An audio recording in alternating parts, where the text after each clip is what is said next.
അല്ലക്കുട്ട സ്കൂളിൽ നിന്ന് football class ഒക്കെ കഴിഞ്ഞുള്ള വരവാണ്. ആ സ്പോർട്സ് അറ്റയറിൽ തന്നെ അവനെ മോട്ടിൽ കൊണ്ടുപോകാൻ കാണിച്ച എൻ്റെ മനസ്സ് അത് അപ്രിഷ്യേറ്റ് ചെയ്തേ പറ്റത്തുള്ളൂ അല്ലേ. അവൻ്റെ പരിഭവം കണ്ടാൽ അത് അപ്രിഷ്യേറ്റ് ചെയ്യാൻ തോന്നത്തുമില്ല. അങ്ങനെ മോട്ടിൽ കയറി ആവശ്യമുള്ളതും ഇല്ലാത്തതും കുറേ ഐറ്റംസ് ഒക്കെ വാരിക്കൂട്ടി നേരെ വീട്ടിലേക്ക്. അല്ലുക്കുട്ടനായിരുന്നു എൻ്റെ സഹായി. വീട് എത്തിയപ്പോഴത്തേക്ക് ഏക്കുട്ടി എണീറ്റ് പല്ലൊക്കെ തേച്ചിരുന്ന് ടി വി കാണുവാണ്. അങ്ങനെ അവക്കും കുറച്ച് ചോക്ലേറ്റും അങ്ങനെയുള്ളതൊക്കെ വാങ്ങിയിട്ടുണ്ടായിരുന്നു. അതിൽ നിന്ന് 1-2 പീസൊക്കെ കൊടുത്ത ശേഷം നേരെ ആൾക്ക് ബ്രേക്ക്ഫാസ്റ്റ് കഴിക്കാൻ എടുക്കുവാണ്.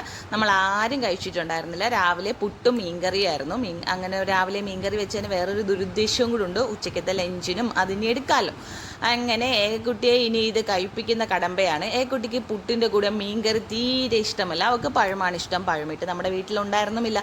അങ്ങനെ അവൾ അതിൽ നിന്ന് എന്തൊക്കെയോ ചിക്കിഞ്ഞൊക്കെ മാറ്റുന്നുണ്ട്. അത് കഴിഞ്ഞ് ആൾ ഫുഡ് കഴിക്കാൻ തുടങ്ങിയിട്ടുണ്ട്. പിന്നെ നമ്മൾ മോട്ടിൽ നിന്ന് വാങ്ങിയ പുതിനയില നടുന്ന പരിപാടിയിലേക്കാണ്. നട്ട് കഴിഞ്ഞ ശേഷം അതിന് അല്പം വെള്ളം കൊടുത്തില്ലെങ്കിൽ ഒരു സമാധാനമില്ലല്ലോ. അങ്ങനെ അതൊക്കെ കഴിഞ്ഞു.